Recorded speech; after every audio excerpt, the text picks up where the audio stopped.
आज हम एक बेहद दिलचस्प और महत्वपूर्ण दस्तावेज पर चर्चा करने वाले हैं। ये प्रपोजल न्यू ऑप्शंस नाम की संस्था ने तैयार किया है और इसका मुख्य फोकस आधुनिक उद्योग मंडल के जरिए ग्रामीण भारत में उद्यमिता और रोजगार को पूरी तरह से एक नया रूप देना है। ये एक ऐसा कॉन्सेप्ट है जो गांव की अर्थव्यवस्था को डिजिटल और तकनीकी नजरिए से बदलने का दावा करता है। तो चलिए बिना किसी देरी के इस दिलचस्प प्रपोजल की गहराइयों में चलते हैं और समझते हैं कि ये पूरा मॉडल आखिर काम कैसे करता है। इस पूरे दस्तावेज की नींव एक बहुत ही गंभीर और प्रासंगिक सवाल पर टिकी है। क्या आज के इस तेजी से बदलते डिजिटल युग में केवल पारंपरिक व्यवस्थाओं और स्वयं सहायता समूहों के सहारे गांव का संपूर्ण विकास हो सकता है? स्रोत के अनुसार स्वयं सहायता समूहों और किसान संघों ने गांव में जागरूकता फैलाने का बहुत अच्छा काम तो किया है, लेकिन आज की नई चुनौतियों और नई पीढ़ी की डिजिटल जरूरतों को देखते हुए अब एक नई दिशा की आवश्यकता है। केवल पुराने तरीकों से अब शायद बात नहीं बनेगी। इस पूरे प्रपोजल को अच्छे से समझने के लिए हम इसे 5 मुख्य भागों में बांटेंगे। पहला, गांव की नई चुनौतियां। दूसरा, आधुनिक उद्योग मंडल असल में है क्या। तीसरा, इसका लाभ किसे मिलेगा। चौथा, डिजिटल उद्यमिता के अवसर। और पांचवा, इसकी सदस्यता के प्रकार। तो आइए सबसे पहले बात करते हैं भाग 1 की, यानी आज के समय में गांव की नई चुनौतियां क्या हैं। यह दस्तावेज एक बहुत बड़ी समस्या की ओर इशारा करता है। गांव के युवा सही अवसर न मिलने के कारण लगातार शहरों की ओर पलायन करने को मजबूर हैं। इसका समाधान पुरानी सोच में नहीं है। नौकरी खोजने और केवल पारंपरिक व्यवस्थाओं पर निर्भर रहने के बजाय न्यू ऑप्शंस का ये नया मॉडल एक बहुत बड़ा बदलाव लाने की बात करता है। ये मॉडल नौकरी खोजने वालों की बजाय रोजगार देने वाले तैयार करने और पूरी तरह से टेक्नोलॉजी आधारित मंडल विकसित करने पर जोर देता है। अब बढ़ते हैं भाग 2 की तरफ। आखिर ये आधुनिक उद्योग मंडल है क्या और इसकी पहचान कैसे अलग है। इस पहल के पीछे new options information and services और इसके मार्गदर्शक विकास भोयर हैं। इनका मुख्य उद्देश्य हर गांव और पंचायत स्तर पर एक ऐसा तकनीकी और आर्थिक हब स्थापित करना है जो लोगों को नई तकनीक, डिजिटल शिक्षा और आधुनिक व्यवसायों से सीधे जोड़ सके।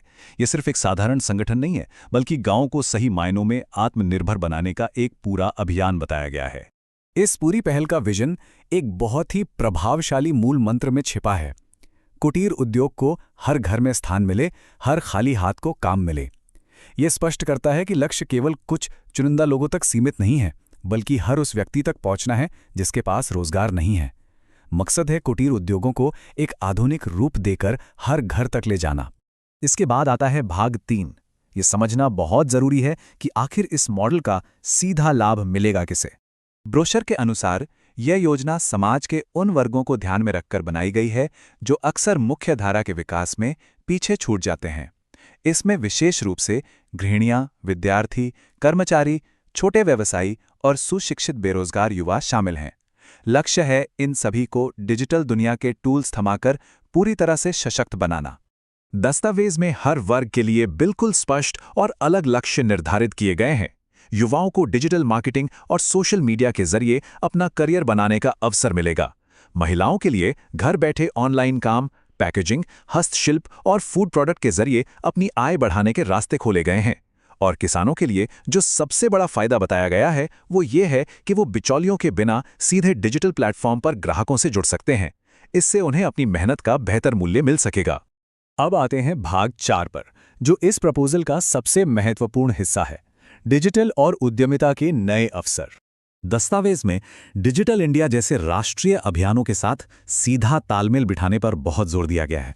सोचकर देखिए, आज लगभग हर व्यक्ति के हाथ में स्मार्टफोन है, लेकिन इसका उपयोग ज्यादातर सिर्फ मनोरंजन के लिए होता है। इस मंडल का मुख्य उद्देश्य यही सिखाना है कि इसी आम स्मार्टफोन को कमाई, शिक्षा और एक सफल बिजनेस का शक्तिशाली साधन कैसे बनाया जा सकता है। यहां एक और बहुत रोचक बात है, वो है MSME यानी सूक्ष्म, लघु और मध्यम उद्यम का संदर्भ। ये इस बात का एक मजबूत संकेत है कि ये प्रपोजल केवल किसी अनौपचारिक या अस्थायी दिहाड़ी काम की बात नहीं कर रहा।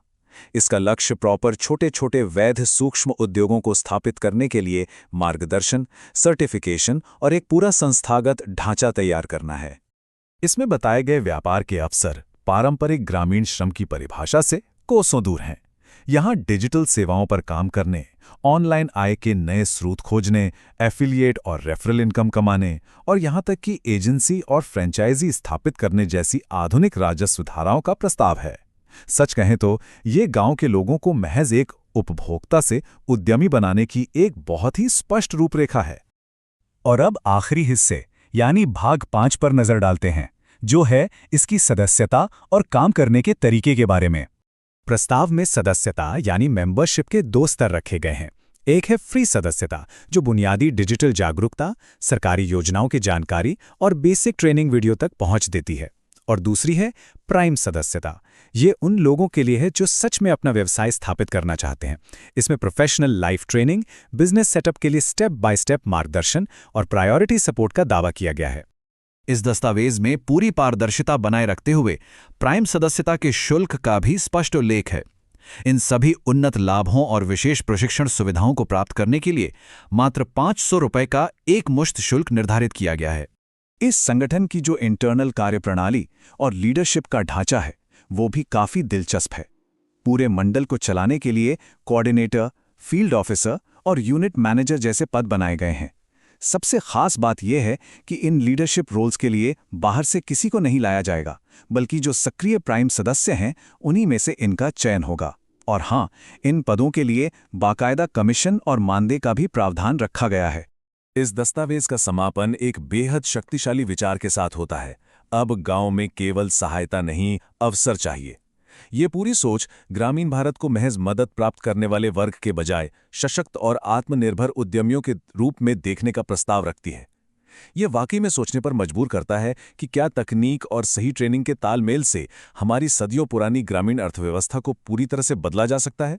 ये एक ऐसा सवाल है जिसका जवाब आने वाला वक्त ही देगा।